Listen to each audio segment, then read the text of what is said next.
Welcome back to the deep dive. Today we have a massive travel A challenge. huge one. We're trying to engineer a perfect 15-hour layover in Chengdu, China. Right, for a family.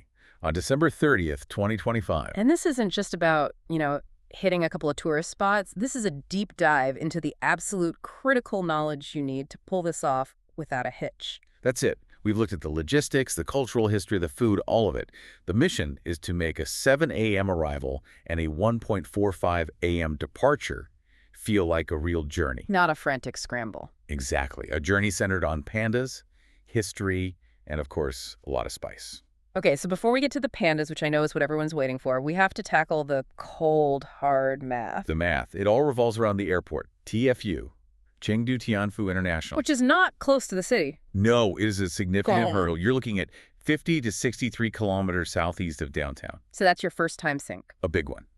You land, you have to account for, 45 to 60 minutes for immigration baggage claim? Yeah. Then on the way back, you need that 90 to 120-minute buffer for security. The clock is just ticking from the second you land.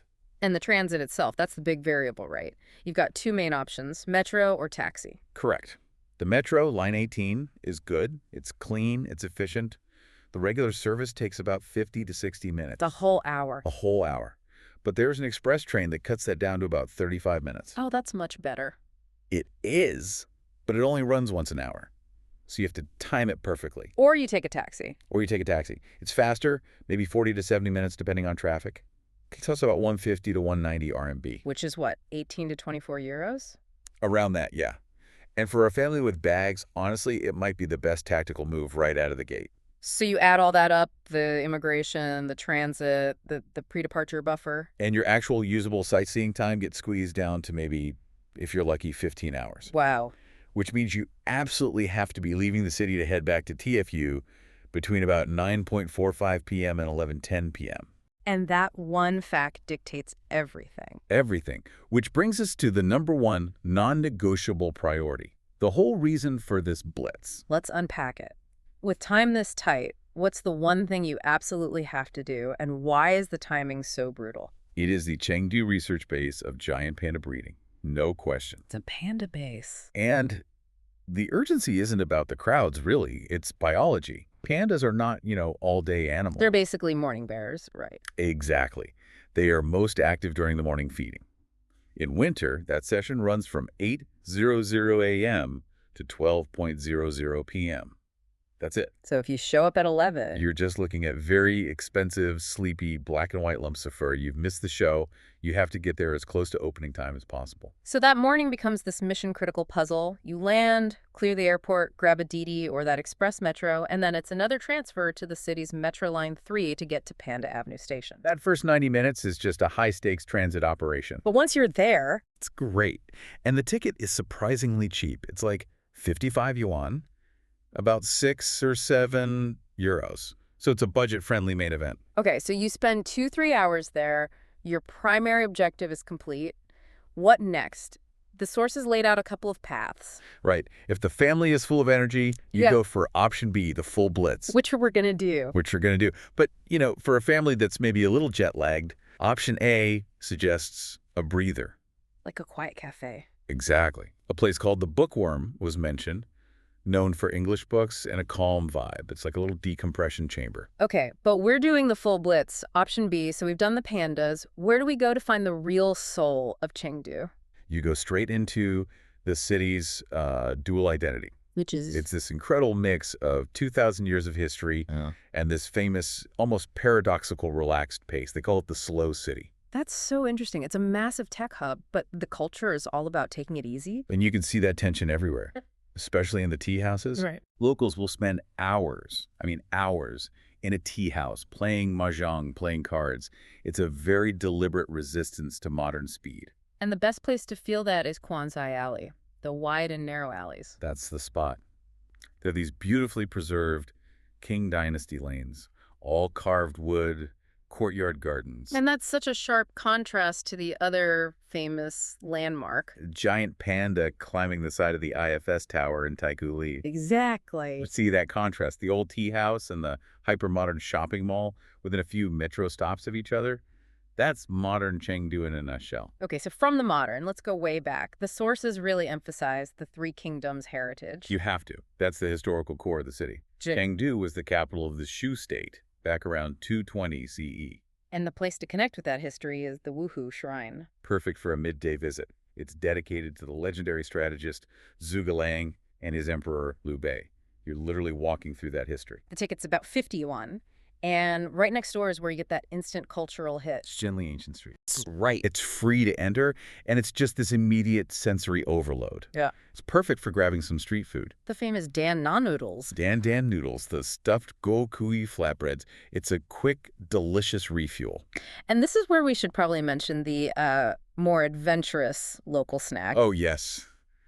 The spicy rabbit head. Definitely not for everyone in the family, I'm guessing. No, probably not for the kids. Yeah. But it's iconic Sichuan. It just shows how intense and unapologetic the food culture is, which is the perfect lead-in to our next section. This is where it gets really good. Chengdu is a UNESCO city of gastronomy. We have to talk about Sichuan cuisine, specifically that mala sensation. Mala. It means numbing and spicy. It's the absolute signature of the region. So it's not just heat. No, it's a combination. You have the fire from the chilies, the la, but then you have the ma from Sichuan peppercorns. And they do what exactly? They create this, like, vibrating, tingling numbness on your tongue and lips. What? And that numbness then allows you to taste the deeper, more complex layers of the spice. It's a full sensory experience. And the history behind these dishes is just amazing. I love the story about mapo tofu. It tells you everything you need to know about the food culture. It translates to pockmarked old woman's tofu. I mean, what a name. It's named directly after the original chef from the Qing dynasty who apparently had a scarred face. The story of the chef is literally part of the dish. Incredible. So for our tight schedule, we need dinner options. What are the top choices? Okay, 3 tiers. For pure historical authenticity on a budget, you go to Chenmapo Tofu, The original spot. the birthplace of the dish. It's super affordable, like 30 to 80 yuan per person. But for a family, maybe with kids who can't handle the spice. Hot pot is king. And you go to Haidilao. That famous chain. It's famous for a reason. Amazing service. And you can get the dual-sided pot. So you have a fiery Sichuan broth on one side. And a mild mushroom or tomato broth on the other. Exactly. It's the perfect solution for a mixed group. It's mid-range, maybe 100 to 200 yuan per person. And then there's the high-end option. If you can get a reservation and you need to book way in advance, there's Yu's Family Kitchen. It's a private tasting menu, a deep, deep dive into the cuisine. Okay, so as evening sets in, there's still time for one last cultural hit before that airport run. You could do the Sichuan opera, the Bian Lion, the face-changing performance. This looks amazing. It's visually stunning, totally unique to the region. But again, you have to pre-book it. Or if you're more into modern architecture, You head to the Tianfu New Area. this is the city's big urban experiment, right? It is. It's their vision for the future, trying to balance that slow city vibe with being a global tech hub. And you can check out the Chengdu Art Museum there. Yeah, or the Tianfu Art Park right next to it. A lot of these new museums are free, but you often need to reserve a spot online, which brings us to the really critical stuff. The practical survival guide. All this is useless if you can't, pay for anything or get around. And this is the #1 thing you need to understand about modern China. Go on. Digital payments are everything. Major hotels will take your credit card, sure, but small vendors, street food stalls, shops in Kwanzai Alley, it's all mobile pay. Alipay or WeChat Pay. That's it. It's often the only way to pay. So trying to rely on cash or a foreign credit card is a huge mistake. You'll just be standing there hungry. Literally. You have to get one of those apps set up. And until you do, carry some cash just in case. Maybe 200 to 400 yuan. Good to know. And for getting between all these places, Wuhu, the Panda Bays, Tianfu. The metro is fantastic for moving around the city. It's cheap, 2 to 10 yuan a ride, super efficient. But for the airport run, especially with a tired family. Didi, which is their ride-hailing app or taxi, is just easier. That'll be your biggest transit cost. Any quick notes on etiquette? Simple stuff. No tipping is required in local restaurants. A simple NK-no is always appreciated. And safety. Generally very safe. Just watch out for touts near the big attractions. And always, always have your hotel address written down in Chinese for the taxi driver. Crucial tip. And finally, the seasonal note. We're talking December 30th. Right. It's going to be cold. 5 to 10 Celsius, so pack layers. But more importantly, New Year's travel will have already started. So things will be busy. Very busy. You can't just show up and expect a table at Haidilao or a ticket for the opera. You have to book your evening activities well in advance. Wow. Okay. So, to sum it all up, we've charted a path from an 8 a.m. panda sprint to Three Kingdoms history, through the numbing spice of mala, all the way to modern architecture. And we've confirmed the strategy. Prioritize that morning panda window. Use the metro or Didi to jump between the city's different zones and be completely ready for a digital first world. It's ambitious, but it sounds doable. Totally doable with this plan. So as we wrap this up, here's a final thought for you to chew on. Chengdu is the only major city in China that's kept the same name for over 2,000 years. A pretty amazing fact. So consider this. How does a city known for its heavenly abundance and that deep-rooted slow pace manage the pressure of being a global 21st century tech hub? Which part of its history, the tea house and mahjong culture, or the even older Bronze Age origins from places like Sanxingdui, do you think still has the strongest pull in the city today? A deep question for a very fast trip.